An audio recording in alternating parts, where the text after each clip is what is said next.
An infant's father is in jail tonight, charged with abusing his son, breaking more than a dozen of his bones. And 24-hour News 8's Danny Carlson is live tonight outside of the Kent County Jail. And Danny, we just learned new information from a family court file.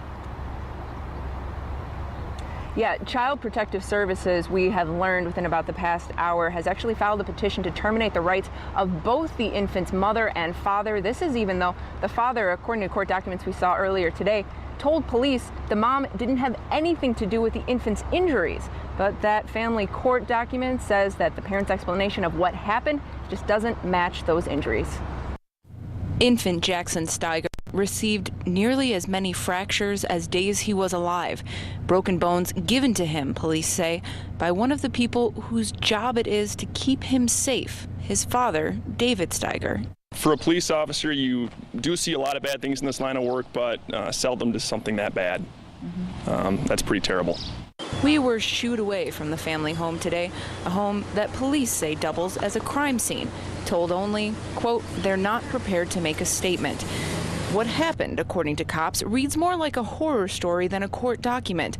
The baby's father admitted to pushing the infant's leg until he heard a pop, allegedly also saying his child fell off a couch while he was watching the infant.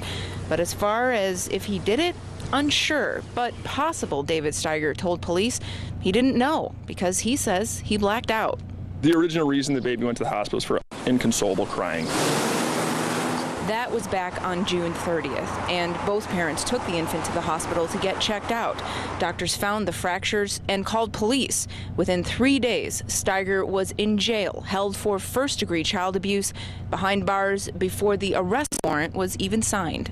Part of the reason why we moved so quickly to make an arrest was because we know that he is a native of Georgia, he has ties in Georgia, and given the severity of the crime, we had fear that he may leave the area. And from an enforcement standpoint, charges don't do a whole lot if you don't have somebody to put in handcuffs.